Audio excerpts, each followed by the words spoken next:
Mwaye ikaze mu makuru agezweho kuri tariki 23 z'ukwezi kwa gatandatu 2025. Reka nibande muri politiki na diplomasi. Breaking news nerekeza muri Repubulika Iharanira Demokarasi ya Kongo. Nimba nawe ubishaka fata ruteme ikirere burekeza muri Repubulika Iharanira Demokarasi ya Kongo. Ngewe ubu ngubu aka kanya niho mperereye ngiye kugeza amakuru agiye atandukanye muri kano kanya.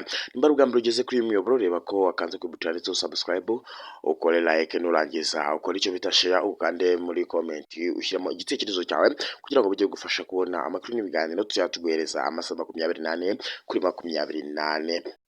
Nimvuga FDNB uhite wumva abarundi, ninjya muri Uvira uhite wumva abarundi bakomeje kwiganza muri kano gace ka Uvira. Ubwo ni muri Repubulika Iharanira Demokarasi ya Kongo, politiki na diplomasi muri Repubulika Iharanira Democratic of Salpongole. Reka nekeze muri Repubulika ya Demokarasi ya Kongo ndambura amakuru y'ingenzi agezweho muri ino saha. FDNB n'abasirikari b'abarundi bakomeje kwiganza muri Repubulika Iharanira Demokarasi ya Kongo mu buryo bwo kugira ngo bagarure umutekano muri Repubulika Iharanira Demokarasi ya Kongo, dore ko byakomeje kugorana kugira ngo umutekano wagaruka muri kino gihugu cya Repubulika Iharanira Demokarasi ya Kongo, mu gihe intare za Sarambwe zakomeje kwizirika muri kino gihugu cya Repubulika Iharanira Demokarasi ya Kongo zikavuga ko ari abaturage ba Repubulika Iharanira Demokarasi ya Kongo. Kanakomeza bigenda bigarukwaho n'abandi bagiye batandukanye, haba amahanga yose agenda ayamagana zino nyeshyamba za 23 cyangwa se zino ntare za Sarambwe zakomeje kwerekeza muri Repubulika Iharanira Demokarasi ya Kongo cyangwa se guhungabanya umutekano w'abatari bake, bakomeje kubipfiramo abagera ku 10,000 b'abaturage bakomeje kuhasiga ubuzima muri Repubulika Iharanira Demokarasi ya Kongo. Mu minsi yashize intambara igitangira muri Repubulika Iharanira Demokarasi ya Kongo mu kwezi kwa mbere k'umwaka wa 2025, nibwo abaturage bakomeje bapfuye cyane bikomeye cyane, ndetse na leta y'Kinshasa nayo igakomeza irenza abaturage b'abanyamurenge bari kwicwa ndetse banahigwa bukware. Byongeye kuburwa ko abaturage bagera ku 15 baje kuraswa, bakaraswa n'inyeshyamba cyangwa se n'abarwana kandi rwa leta y'Kinshasa, ubwo ndavuga FARDC ifatanyije Wazalendo n'abandi bagiye batandukanye.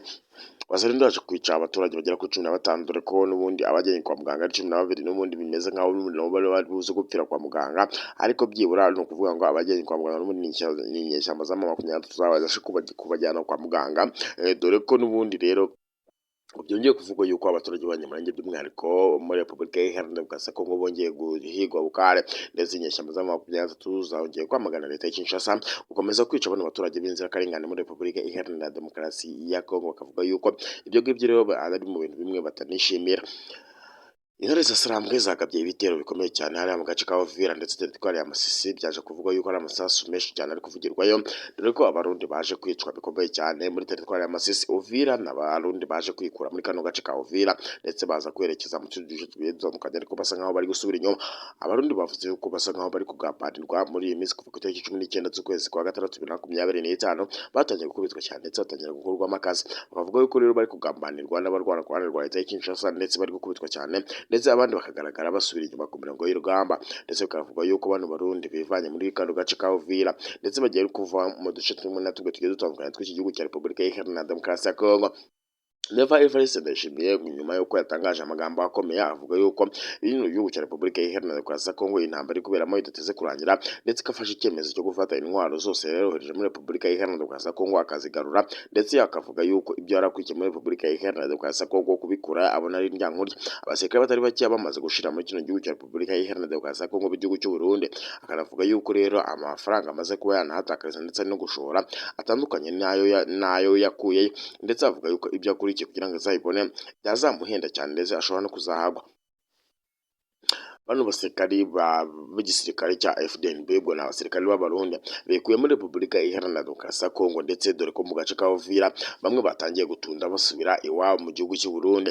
Bakavuga yuko rero abandi basirikari baba basigaye muri Repubulika Iharanira Demokarasi ya Kongo nta kabuza nabo bazikura muri kino gihugu cya Repubulika Iharanira Demokarasi ya Kongo, mu buryo bwo kugira ngo barebe ko batangira kwiyubaka bundi bushya, dore ko igisirikare cyacu cyaramaze gusenyuka. Intwaro zigiye zitandukanye zari zaramaze kugenda zigaragara zimanuka muri Repubulika Iharanira Demokarasi ya Kongo mu gace ko kwerekeza Uvira by'umwihariko.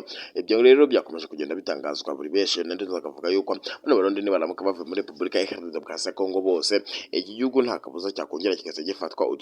Ibyo Repubulika Iharanira Demokarasi ya Kongo yari imaze kugeraho byose byahita byongera bikaba ubusa, ndetse bikongera no gutangazwa buri wese yumva ko M23 yahita yongera igafata ikino gihugu cya Repubulika Iharanira Demokarasi ya Kongo mu bice twinshi twinshi twari tugiye dutandukanye 23 bari bamaze kugenda bayambura, ndetse bikanavugwa yuko noneho abana barundi mu gihe baba bavuye muri Repubulika Iharanira Demokarasi ya Kongo nta kabuza byahita byongera bikadogera. Nimba ari ubwa mbere ugeze kuri uyu muyoboro kanda ku button subscribe, nurangiza ukoreshe ukande like, nurangiza ujye hasi muri comment ushyiremo igitekerezo cyawe kugira ngo bijye gufasha kubona ibiganiro tuguhereza amasaha 24 kuri 24, politiki na diplomasi kuri miyoboro.